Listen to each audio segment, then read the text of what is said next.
जय हिंद दोस्तों, स्वागत है आपके अपने YouTube channel yes for study में। आज हम सब फिर एक नए वीडियो के साथ क्लास की शुरुआत करते हैं। आज की आपकी वीडियो दोस्तों आपके आने वाले सीटेट एग्जाम के लिए दोस्तों मोस्ट इंपॉर्टेंट है। सीटेट के अंदर जो आपका सब्जेक्ट है सीडीपी बाल विकास, उसके अंदर जो आपका टॉपिक है वृद्धि एवं विकास, ग्रोथ एंड डेवलपमेंट, इसी को आज हम सब कवर करेंगे। यह क्लास आपकी पूर्णतः थ्योरी क्लास होगी दोस्तों। इसमें जो टॉपिक हम सब पढ़ेंगे लास्ट में इसी टॉपिक से रिलेटेड टॉप 10 इंपॉर्टेंट क्वेश्चन हम सब कवर करेंगे, जो कि आपका लास्ट में कंसेप्ट क्लियर हो जाएगा। दोस्तों अगर आप इस चैनल पर नए हैं, चैनल को सब्सक्राइब जरूर कर लीजिए। यहाँ पे आपको सीटेट से संबंधित सभी सब्जेक्ट को कंप्लीट कराया जाएगा, साथ में साथ उसकी पीडीएफ भी आप सबके लिए फ्री में उपलब्ध कराया जाएगा। पीडीएफ के लिए आप टेलीग्राम चैनल को ज्वाइन कर सकते हैं, जिसका लिंक आपको डिस्क्रिप्शन बॉक्स में या फिर कमेंट बॉक्स में मिल जाएगा। अगर क्लास को लेके दोस्तों आपको कोई भी डाउट है, आप कमेंट कर सकते हैं, आपको उसका जवाब दिया जाएगा। यह क्लास जो हम सब कर रहे हैं आपका सीटेट जनवरी 2024 जो है दोस्तों, उसी को टारगेट करके यह क्लास हम सब कवर कर रहे हैं। आइए चलिए दोस्तों आगे बढ़ते हैं और क्लास की शुरुआत करते हैं।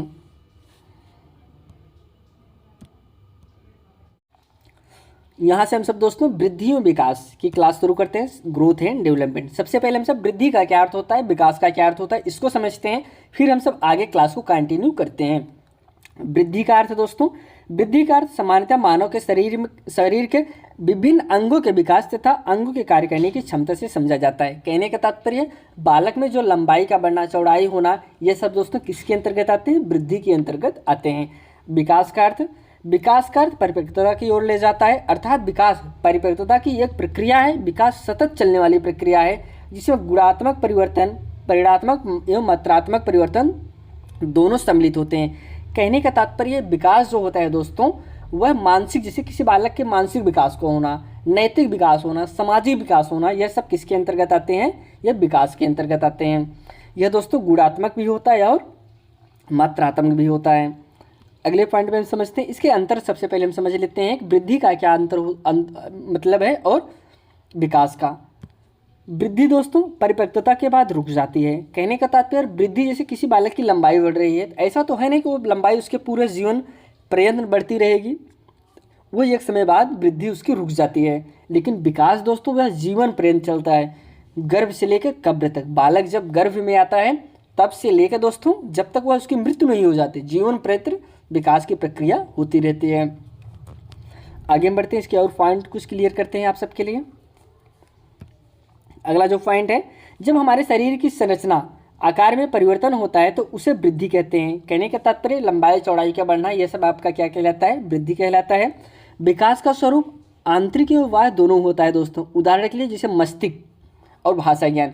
विकास दोस्तों आंतरिक भी हो सकता है और बाह्य भी हो सकता है, लेकिन वृद्धि सिर्फ आपका बाह्य होता है, आंतरिक वृद्धि नहीं होती है। वृद्धि कुछ समय बाद रुक जाती है, जैसे लंबाई चौड़ाई। विकास जीवन भर चलता है दोस्तों, जाहिर सी बात है विकास जीवन भर चलेगा, लेकिन ये गति से नहीं चलेगा। इसकी गति तेज या धीम हो सकती है, लेकिन विकास रुकता कभी नहीं है। वृद्धि का स्वरूप बाह्य होता है। वृद्धि को हम मापन कर सकते हैं दोस्तों, वृद्धि को हम माप सकते हैं। जैसे किसी की लंबाई बढ़े, जैसे हम केजी में तोल लेंगे ना कि बालक की लंबाई कितनी, लंबाई बढ़े हाइट में तो उसे मेजरमेंट कर लेंगे। उसका वेट बढ़ रहा है तो उसे हम तोल लें, केजी में तोल लेंगे कि हाँ उसकी वेट कितना है। और उसके बाद कह रहे हैं दोस्तों विकास का मापन हम नहीं कर सकते, लेकिन जैसे सामाजिक विकास है, नैतिक विकास है, इसका हम मापन कैसे करेंगे, नहीं कर सकते। लेकिन दोस्तों केवल मानसिक विकास का हम मापन कर सकते हैं। कहने का तात्पर्य जैसे कहते हैं कि कोई बच्चा प्रतिभाशाली है, 140 प्लस है बुद्धि लब्धि उसकी, इसे हम माप सकते हैं। इसके सिवा विकास के संदर्भ में और हम कुछ माप नहीं सकते हैं। अगले पॉइंट पे बढ़ते हैं। वृद्धि परिणात्मक होती है और दोस्तों विकास क्या होता है, परिणात्मक या गुणात्मक दोनों होते हैं। वृद्धि में होने वाले परिवर्तन प्रत्यक्ष होते हैं दोस्तों। वृद्धि को हम प्रत्यक्ष परिवर्तन देख सकते हैं कि वृद्धि में जो परिवर्तन हो रहा है उसे हम देख सकते हैं। जैसे कोई बच्चा बड़ा हो रहा है तो उसे हम देखेंगे ना कि हाँ बच्चा ये इसकी लंबाई बढ़ रही है, लेकिन क्या विकास में एक बालक का विकास कितना हो रहा है उसको हम देख सकते हैं। जब तक वह बोलेगा नहीं हम समझ नहीं सकते कि उसका विकास कितना हुआ है। अब हम कुछ अवस्थाएं समझते हैं जो विकास की अवस्थाएं हैं। स्टेज ऑफ डेवलपमेंट, प्रसव पूर्व अवस्था, जो कि 9 महीने या 280 दिन होता है, जो कि गर्भ की अवस्था होती है दोस्तों। इसके बाद शैशवावस्था, जन्म से लेकर 2 वर्ष तक जो अवस्थाएं होती हैं वह शैशवावस्था होती हैं। इसके बाद आता है पूर्व बाल्यावस्था, उत्तर बाल्यावस्था। यह दोस्तों जो पूर्व बाल्यावस्था है और उत्तर बाल्यावस्था है, यह बाल्यावस्था के ही पार्ट हैं। इसको 2 भाग, बाल्यावस्था को 2 भागों में बांटा गया है। एक को हम सब पूर्व बाल्यावस्था कहते हैं, दूसरे को हम सब उत्तर बाल्यावस्था कहते हैं। पूर्व बाल्यावस्था आपका चलता है 2 से लेकर 6 वर्ष तक, और उत्तर बाल्यावस्था आपका चलता है 6 से लेकर 12 तक। कहीं कहीं आपको 7 मिलेगा, 7 से लेकर 12 तक, उसको लेकर आप कन्फ्यूज ना होइएगा। फिर आता है आपका किशोरावस्था, जो कि 12 से लेकर 18 वर्ष तक। आपको कहीं कहीं पर 13 से 21 भी मिलेगा, 13 से 18 भी मिलेगा, क्योंकि दोस्तों जो मनोवैज्ञानिक है सभी ने अपने अपने तर्क दिए हैं, तो इसलिए आपको किसी बुक में 13 से 21 मिल जाता है, 12 से 21 मिल जाता है, तो इसको आप न ध्यान दीजिएगा। अब हम इन सब के बारे में दोस्तों, जितने आपकी स्टेजें हैं, विकास की जो विभिन्न अवस्थाएं हैं, तो इनके बारे में एक एक अवस्था के बारे में विस्तार पूर्वक से समझते हैं। सबसे पहले प्रसव पूर्व अवस्था जो है दोस्तों, जो कि 9 महीने से लेकर 280 दिन तक चलता है, इसे हम गर्भावस्था भी कहते हैं। इस अवस्था में विकास की गति अन्य अवस्थाओं से तीव्र होती है दोस्तों। किसमें? प्रसव पूर्व अवस्था में, गर्भावस्था में। समस्त रचना, भार, आकार में वृद्धि तथा आकृतियों के निर्माण इसी अवस्था में होते हैं दोस्तों। इस अवस्था में होने वाले परिवर्तन दोस्तों मुख्यतः शारीरिक होते हैं, क्योंकि दोस्तों जब बच्चा पेट में होता है उसमें बालक का मानसिक का विकास नहीं हो पाता है, उसमें शारीरिक विकास ज़्यादा होता है। आप कह सकते हैं कि 99% दोस्तों शारीरिक विकास होता है प्रसव पूर्व अवस्था में। फिर अगले स्टेज पे आते हैं शैशवावस्था। जो शैशवावस्था है दोस्तों, यह जन्म से लेकर 2 वर्ष तक चलता है। शैशवावस्था में बालक पूर्णतः माता पिता पर निर्भर होता है। इस अवस्था में बालक को जो कुछ भी सिखाया जाता है वह बहुत तेज़ी से सीखता है। इसमें नकल करने की प्रवृत्ति बहुत ज़्यादा होती है दोस्तों। किस अवस्था में? शैशवावस्था में। आप जैसा करेंगे बच्चा उसी तरीके से कॉपी करके करने का प्रयास करता है। शैशवावस्था में दोस्तों हड्डियों की संख्या 3 से होती है, इसको आप जानते रहिए। बच्चा जैसे जैसे बढ़ता जाता है हड्डियों की संख्या कम होती जाती है। इसके बाद आता है पूर्व बाल्यावस्था। पूर्व बाल्यावस्था दोस्तों अर्ली चाइल्डहुड स्टेज, जो कि 2 से 6 वर्ष है। इस अवस्था में दोस्तों जिज्ञासा ज़्यादा होती है। बालक का अधिकतर व्यवहार जिद्दी, विरोधात्मक, आज्ञा न मानने वाला होता है। इसमें बालक बहुत जिद्दी हो जाता है, जिस चीज़ के लिए वह रट लेगा उसको चाहिए, इसीलिए इसे जिद्दी विरोधात्मक अवस्था, इस जिद्दी विरोधात्मक, आज्ञा न मानने वाला व्यवहार इसमें देखने को मिलता है। बालक खिलौने से खेलना ज़्यादा पसंद करता है, इसीलिए इसे हम क्या कहते हैं? टॉय एज भी कहा जाता है इस अवस्था को। अगले पॉइंट पे चलते हैं, अगले स्टेज की तरफ। उत्तर बाल्यावस्था, जो कि आपका 6 से 12 है। इस अवस्था में तार्किक चिंतन की अवस्था कहा जाता है दोस्तों। इस अवस्था को क्या कहा जाता है? तार्किक चिंतन की अवस्था। इस अवस्था में बालक स्कूल जाना शुरू करता है। आपके एग्जाम में काफ़ी बार पूछा है कि स्कूल जाने की अवस्था कौन सी है, आप जानते रहे उत्तर बाल्या जो अवस्था है दोस्तों, इसी में बालक स्कूल जाना शुरू करता है। अगली अवस्था है, इस अवस्था में बालक समूह में रहना पसंद करता है दोस्तों। क्या? समूह में रहना। इसे गंदी अवस्था कहता है। एग्जाम में आपके काफ़ी बार ये पूछ लिया है, गंदी अवस्था किसे कहते हैं? आप जानते रहे उत्तर बाल्यावस्था को हम सब गंदी अवस्था के भी नाम से जानते हैं। इस अवस्था में बच्चा कैसा रहता है? टोली बना के रहता है, समूह बना के रहता है, गैंग बना के रहता है। इसलिए इस अवस्था को हम सब टोली की अवस्था, समूह की अवस्था, गैंग की अवस्था भी कर सकते हैं। नेक्स्ट स्टेज पे चलते हैं दोस्तों, किशोरावस्था, जो कि आपका 12 से 18 वर्ष होता है दोस्तों। यह अवस्था दोस्तों सबसे कठोर अवस्था होती है, सबसे कठिन अवस्था माना जाता है किसे? किशोरावस्था को। इस अवस्था में ऊंची आकांक्षाएं होती हैं, कल्पनाएं बहुत ज़्यादा होती हैं, नई आदतें, व्यवहार में भटकाव आदि देखने को मिलता है। सबसे ज़्यादा जब बच्चा भटकता है वह किशोरावस्था में भटकता है। इस अवस्था को जीवन का सबसे कठिन काल माना जाता है। इस अवस्था को स्वर्ण काल, गोल्डन एज भी कहा जाता है। इस अवस्था में दोस्तों विषय लिंगी आकर्षक होते हैं दोस्तों। कैसा? यह दोस्तों इसमें इस अवस्था में विषम लिंगी स्त्री पुरुष की तरफ आकर्षित होते हैं। इस अवस्था में बच्चे अमूर्त चिंतन करने लगते हैं। कहने का मतलब जो बच्चा नहीं देखा रहता उसके बारे में चिंतन करने लगता है। किशोरावस्था के बालक एवं बालिकाएं खुद पर सबसे ज़्यादा भरोसा करने लगते हैं। वो खुद को समझते हैं कि जो हम बोल रहे हैं वही सही है, अगला वाला कुछ नहीं जान रहा है। ये सारे थॉट आपके किशोरावस्था में देखने को मिलते हैं। अब हम समझते हैं जो सिद्धांत है दोस्तों आपके एग्जाम के पॉइंट ऑफ व्यू से बहुत ही महत्वपूर्ण है, बाल विकास के सिद्धांत, प्रिंसिपल ऑफ चाइल्ड डेवलपमेंट। सबसे पहले जो सिद्धांत है दोस्तों विकास का सिद्धांत, जिसे हम प्रिंसिपल ऑफ डायरेक्शन के नाम से जानते हैं। विकास का सिद्धांत के अनुसार दोस्तों बालक का विकास कैसे होता है, सिर से पैर की ओर होता है। आप इसको हर समय जानते रहिए, बालक का विकास सिर से पैर की तरफ होता है। आप यहाँ पे चित्र में देख रहे होंगे, सिर से पैर की ओर, मध्य से बाह्य की ओर, केंद्र से बाह्य की ओर, मध्य से बाह्य की ओर होता है। जो सिर से पैर की ओर होता है दोस्तों, जो आपका विकास सिर से पैर की ओर होता है, इसे हम क्या कहते हैं, सिफेलोकार्डियल कहते हैं, जिसे हम मस्तोदमुखी भी कहते हैं दोस्तों। इंग्लिश में आप जानते रहिए, सिर से पैर की तरफ जो आपका विकास होता है इसे हम सिफेलोकार्डियल कहते हैं, इसे हम मस्तोदमुखी कहते हैं। जिसका अर्थ दोस्तों का सिद्धांत भी कहते हैं मस्तोदमुखी का। दोस्तों विकास का अर्थ यह है कि बालक का सबसे पहले क्या विकास होगा, सबसे पहले मस्तिष्क का विकास होता है, फिर भुजाओं का और अन्य इंद्रियों का विकास होता है। अगला जो विकास है दोस्तों मध्य से बाह्य की ओर, जिसे हम दूरमुखी विकास के भी नाम से जानते हैं, इसे हम कहते हैं प्रोक्सीमोडिस्टियल नाम से जानते हैं, इसको आप जानते रहिए। जो आपका दूरमुखी होता है दोस्तों, विकास का अर्थ यह होता है कि केंद्र से बाहर की ओर बालक का सबसे पहले केंद्र का विकास होगा, फिर उसका बाह्य का विकास होता है। इसको आप जानते रहिए। जब विकास का क्रम दोस्तों मध्य से शुरू होकर, केंद्र से शुरू होकर बाह्य की तरफ जाता है, इसे हम दूरमुखी विकास का सिद्धांत के नाम से जानते हैं।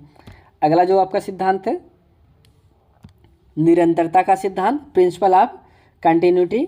निरंतरता विकास का सिद्धांत स्किनर ने दिया दोस्तों।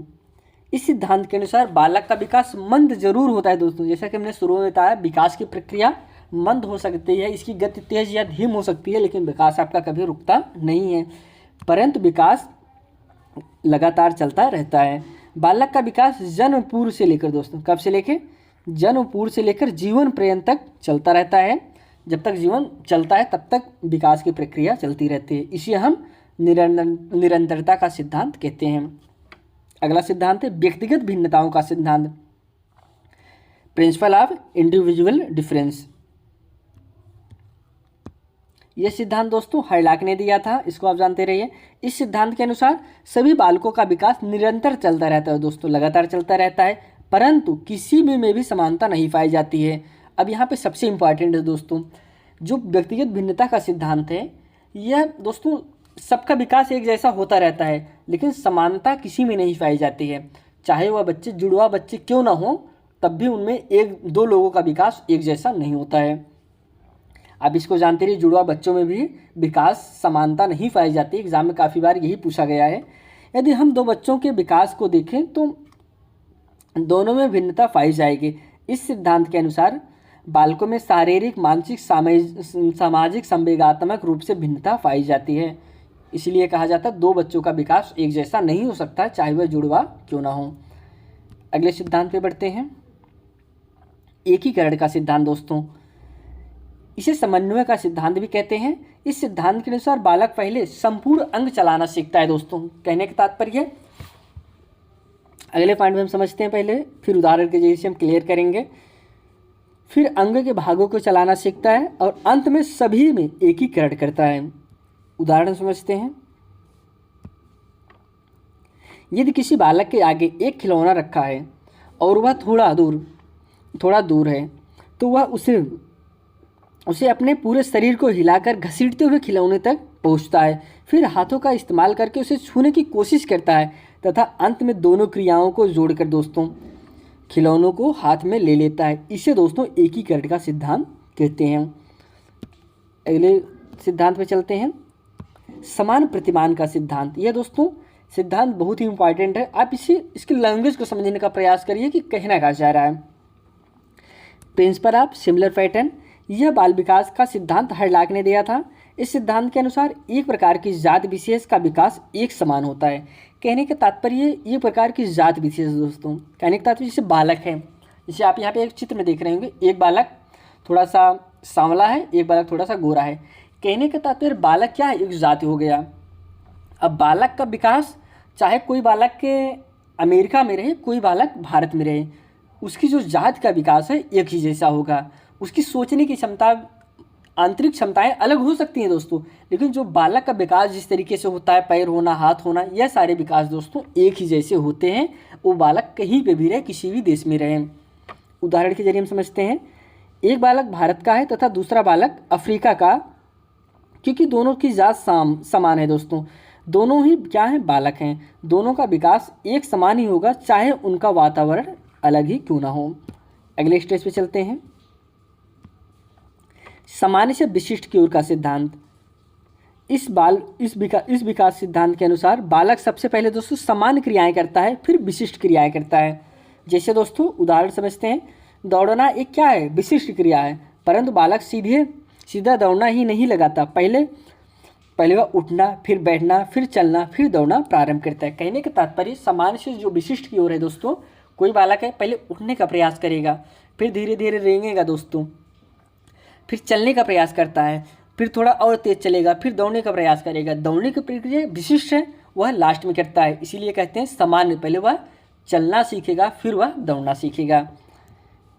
अगले सिद्धांत पे बढ़ते हैं, चक्राकार या वर्तानुकार का सिद्धांत दोस्तों। इस बाल विकास का सिद्धांत के अनुसार बालक का विकास दोस्तों कैसा होता है, वर्तानुकार होता है। वर्तानुकार का अर्थ है यह कि बच्चों दोस्तों लंबाई, चौड़ाई, भार और आकार सभी रूप में बालक का विकास होता है। कहने का तात्पर्य ऐसा नहीं, वर्तानुकार जो होता है दोस्तों ऐसा है नहीं, बालक का पहले हाथ का विकास हो रहा है, पहले हाथ पूरा बढ़ जाएगा, फिर बालक के पैर बढ़ेगा, ऐसा नहीं दोस्तों। उसके पैर का विकास, हाथ का विकास, सर का विकास, शरीर का विकास, सारे प्रक्रिया एक साथ होती हैं। अगर ऐसा होने लगे पहले जितनी हाथ की लंबाई है पूरा हाथ की लंबाई बढ़ जाए, फिर पैर की लंबाई बढ़ेगी दोस्तों, इस प्रकार से प्रक्रिया नहीं चलती। इसे हम क्या कहते हैं, चक्राकार विकास का सिद्धांत कहते हैं। अगला जो सिद्धांत है, वंशानुक्रम एवं वातावरण की अंतः क्रिया का सिद्धांत। इस सिद्धांत के अनुसार वंशानुक्रम और वातावरण एक दूसरे का गुणनफल है दोस्तों। क्या है, गुणनफल होते हैं वंशानुक्रम और वातावरण। मतलब कि किसी भी बालक के विकास में वंशानुक्रम एवं वातावरण दोनों का विकास पूर्ण होगा, तभी बालक का विकास होगा। केवल एक के विकास से बालक का विकास नहीं होगा। इसको आप जानते रहिए दोस्तों, आपके एग्जाम में हर आपको सेट में मिल जाएगा वंशानुक्रम एवं वातावरण से संबंधित क्वेश्चन। जो बालक का विकास होता है वह वंशानुक्रम एवं वातावरण दोनों से होता है, बिना सिर्फ एक से बालक का विकास नहीं हो सकता। अगले पॉइंट पे समझते हैं हम, बालक के विकास के जो विभिन्न आयाम हैं उसको समझते हैं। विकास के विभिन्न आयाम मनुष्य के आयु के साथ होने वाले परिणात्मक परिवर्तन के साथ ही गुणात्मक परिवर्तन भी होते रहते हैं। यह दोस्तों हम विकास समझते हैं। सबसे पहले विकास का अर्थ, जो विकास के आयाम थे उसको समझें। विकास का जो विकास है दोस्तों, विकास कैसे कहेंगे, शब्द का अर्थ इसी प्रकार के गुणात्मक परिवर्तन से लगाया जाता है। अब हम कुछ उदाहरण के जरिए समझेंगे तो और अच्छे से समझ जाएंगे। विकास के आयाम को इस प्रकार से विभाजित किया जाता है, जैसे शारीरिक विकास, सामाजिक भावनात्मक विकास, संज्ञानात्मक विकास, भाषा और प्रारंभिक साक्षरता विकास, नैतिक विकास। यह दोस्तों विकास के आयाम है। विकास इस प्रकार से डेवलप होता है। शारीरिक विकास होगा, समाज में कैसे बोलना है, कैसे बात करना है, यह सब विकास होता है। सबसे पहले हम सब शारीरिक विकास समझते हैं। फिजिकल डेवलपमेंट, जन्म से पूर्व दोस्तों, जन्म से पूर्व ही गर्भावस्था में व्यक्ति के शारीरिक विकास प्रारंभ हो जाता है, जो एक स्वाभाविक, प्राकृतिक और सतत प्रक्रिया है, जिस पर वंशानुक्रम एवं वातावरण दोनों का प्रभाव पड़ता है। कहने का तात्पर्य है जो शारीरिक विकास होता है जन्म से ही, जब बच्चा गर्भ में रहता है तभी से उसका विकास शुरू हो जाता है। इसके बाद सामाजिक विकास जो आता है दोस्तों, सोशल इमोशनल डेवलपमेंट, सामाजिक परिस्थितियों के अनुकूल बालकों में व्यवहार करने तथा समायोजन करने की योग्यता का विकास ही सामाजिक विकास या सामाजिकरण कहलाता है दोस्तों। कह रहे हैं सिर्फ जन्म से सामाजिक नहीं होता, शिशु की उम्र बढ़ने के साथ ही उसका सामाजिक विकास भी होता है। कहने का तात्पर्य दोस्तों, कोई बच्चा जन्म लेता है तभी वह हर चीज़ें नहीं सीख पाता कि हमको समाज में कैसे रहना है, कैसे बोलना है, क्या करना है। यह प्रक्रिया वह जब समाज में रहता है, परिवेश में रहता है, परिवार में रहता है, रान पड़ोस में रहता है, स्कूल जाता है, तब यह प्रक्रियाएं सीखता है। इसे हम सामाजिक भावनात्मक विकास कहते हैं। अगला जो है दोस्तों, कॉग्निटिव डेवलपमेंट, संज्ञानात्मक विकास। संज्ञान का अर्थ होता है दोस्तों देखना, अवबोध करना, समझना, अंतर्निहित करना अथवा जानना। इस प्रकार संज्ञानात्मक विकास का तात्पर्य होगा जानने की वृद्धि तथा क्षमता, समयानुसार समझना और अवबोधन करना, जो कि परिपक्वता तथा वातावरण के साथ अंतःक्रिया करने से सुसाध्य होता है। अगले पॉइंट को हम समझते हैं, भाषा और प्रारंभिक साक्षरता विकास, language and early literacy development. लगभग सभी लोग एक ही तरीके से अपनी अपनी भाषा का विकास करते हैं। यह बात अलग है कि भाषा की गति हर एक की भिन्न होती है दोस्तों। जो सीखने की तरीका है दोस्तों, भाषा का विकास होता है सभी का एक जैसे ही होता है, लेकिन उनकी जो गति होती है, कोई बालक बहुत जल्दी सीख लेता है, कोई बालक बहुत लेट सीखता है। यह प्रक्रिया दोस्तों भिन्न होती है, लेकिन सीखने का तरीका सबका सेम ही होता है। अब नैतिक विकास समझते हैं। नैतिक विकास दोस्तों मोरल डेवलपमेंट, चरित्र एक अर्जित मानसिक संरचना है जिसमें बालक अपनी उस सामाजिक परंपरा के अनुसार व्यवहार करता है जिसके बीच उसके व्यक्तित्व का विकास होता है। इच्छा शक्ति, मूल प्रवृत्तियां, संवेग, अस्थायी भाव और आदतों का नैतिक विकास की प्रक्रिया में महत्वपूर्ण स्थान है। यह दोस्तों नैतिक विकास हो गया। यहाँ पे हम सब ग्रोथ एंड डेवलपमेंट के बारे में समझे, जो कि आपके एग्जाम के पॉइंट ऑफ व्यू से दोस्तों बहुत ही ज़रूरी था। अब इसी से ज़रूरी कुछ क्वेश्चन अभी हम सब कवर करते हैं, जो कि ग्रोथ एंड डेवलपमेंट से है। अब हम क्वेश्चन को कवर कर लेंगे तो जो आप अपने ऊपर पढ़ा है वह आपका क्लियर हो जाएगा। जिसमें जो पहला क्वेश्चन है,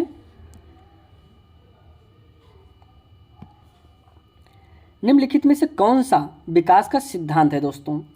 ऑप्शन है पहला, सभी का विकास दर समान नहीं होता, विकास हमेशा रेखीय होता है, विकास निरंतर चलने वाली प्रक्रिया है, विकास की सभी प्रक्रियाएं अंतर संबंधित नहीं है। दोस्तों विकास, इसमें सभी का विकास का दर समान नहीं होता दोस्तों। विकास तो निरंतर चलने वाली प्रक्रिया है ही दोस्तों, लगातार चलती रहती है विकास, लेकिन यह दोस्तों इसमें जो सबसे ज़्यादा सही है, इसीलिए आपको हम जब प्रीवियस ईयर सॉल्व कराते हैं उसमें बताते हैं इसमें जो ऑप्शन दिया रहता है, ऑप्शन को आपको समझना है कि ऑप्शन में सबसे ज़्यादा सही कौन है दोस्तों, वो आपको टिक कहना है। सबसे ज़्यादा सभी का विकास दर समान नहीं होता है, ये आपका राइट होगा। अब इसमें जैसे निरंतर चलने वाली प्रक्रिया है, तो इससे आप ये समझ सकते हैं निरंतर चलेगी दोस्तों, क्या एक जैसे ही चलेगी, जैसे शुरू में उसे लास्ट तक चलेगी, या तो क्लियर किया नहीं है। अगर ये ऑप्शन नहीं होता तो यह आपका सही हो जाता, लेकिन सबसे सही आपका क्या है गया, फर्स्ट हो गया। अगले क्वेश्चन में बढ़ते हैं। विकास व्यक्ति में नवीन विशेषताएं और योग्यताएं प्रस्फुटित करता है, यह कथन है दोस्तों हर्लॉक का है, जेम्स ड्रूवर का है, मैकडूगल का है, या फिर मुनरो का है। यह कथन दोस्तों किसका है, हर्लॉक का है। नेक्स्ट क्वेश्चन में बढ़ते हैं। मानसिक विकास का संबंध नहीं है दोस्तों, नहीं है शिक्षार्थियों की वजन एवं ऊंचाई से, स्मृति का विकास से, तर्क एवं निर्णय से, अवबोधन की क्षमता से। दोस्तों जो मानसिक का विकास का मतलब होता है शिक्षार्थियों की वजन एवं ऊंचाई से इसका संबंध नहीं होता है। अगले क्वेश्चन में बढ़ते हैं। निम्न में कौन सा विकास का नियम नहीं है, इसमें नहीं पूछा गया है। विकास विभिन्न दर से विकसित होता है, विकास सैन्य होता है, विकास तुलनात्मक रूप से क्रमबद्ध होता है, विकास एक निश्चित उम्र के बाद रुक जाता है। इसमें क्या नहीं है उसको आपको बताना है। जैसे आपको हम बताए थे दोस्तों, विकास जो है रुकता नहीं है, विकास की स्पीड जो है कम ज़्यादा हो जाती है, लेकिन वह विकास रुकता कभी नहीं है। नेक्स्ट क्वेश्चन पे बढ़ते हैं।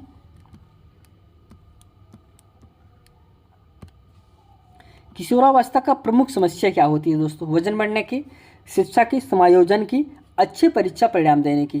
करेक्ट आंसर आपका समायोजन को हो जाएगा दोस्तों। किशोरावस्था में जो सबसे बड़ी समस्या होती है समायोजन की, इसमें बालक समायोजन नहीं कर पाता और बच्चा गलत रास्ते पे चला जाता है। Option C is right answer. अगले क्वेश्चन में बढ़ते हैं। बालक के भाषा विकास में मुख्य योगदान देने वाली संस्था क्या है? परिवार है, विद्यालय है, जन संचार माध्यम है, या फिर पत्रिकाएं हैं। दोस्तों बालक के भाषा विकास में सबसे महत्वपूर्ण योगदान वाली संस्थाएं क्या है? परिवार है। Option A is right answer.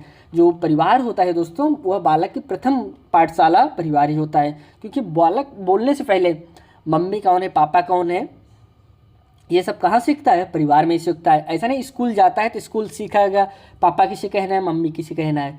दोस्तों स्कूल जाने से पहले बालक बहुत कुछ सीख के जाता है, इसीलिए कहते हैं दोस्तों बालक एक कोरी पटिया नहीं होता है, और स्कूल जाने से पहले बहुत कुछ सीख के जाता है।